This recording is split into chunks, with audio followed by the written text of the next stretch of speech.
இது next video. அந்த மாரி வந்து கருப்பா முத்தின காயிலலாம் வீட்ல பறிச்சு எடுத்துட்டு வந்து எப்படி வந்து அத காய பதப்படுத்தி எடுக்கிறாங்கன்னு பார்க்கலாம். காலையில சொன்ன மாரி காய் வந்து வெயிலுக்கு முன்னாடி ஒரு 5 மணி 6 மணிக்கெல்லாம் போயிட்டு, அதே மாரி ஈவினிங்கும் வெயிலுக்கு அப்புறம் ஒரு 5 மணி 6 மணிக்கெல்லாம் போயிட்டு இந்த மாரி எல்லாமே பறிச்சு ஒரு பையில கொண்டு வந்துருவாங்க.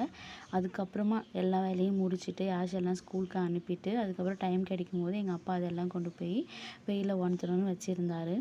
இப்போ யாஷும் ஸ்கூலுக்கு கிளம்பிட்டான்ல. ஸோ நான் உங்களுக்கு எப்படி வெயிலில் உணர்த்திருக்காங்கன்னு காட்டுறேன் பாருங்கள். இந்த மாதிரி ஒரு பெரிய தார் போட்டுட்டு எல்லாமே கருப்பான காய் மட்டும்தான் வந்து நல்லாயிருக்கும். பச்சையாக இருக்கிறதெல்லாம் வந்து கொஞ்சம் டைம் எடுக்கும், இல்லைன்னா ஈஸியாக சொத்தையாயிடும். இந்த மாதிரி வெயிலில் போட்டாலே டப்பு டப்பு டப்பு டப்புன்னு சவுண்ட் கேட்கும். அதாவது அந்த காயெல்லாம் வெடித்து வெடித்து அந்த பச்சை பயிரெலாம் கீழே விழுகிறது.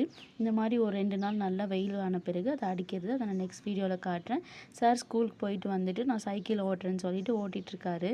இந்த சைக்கிள் வாங்கின புதுசில் யாஷ் இதை சைக்கிளை ஓட்டவே மாட்டான்.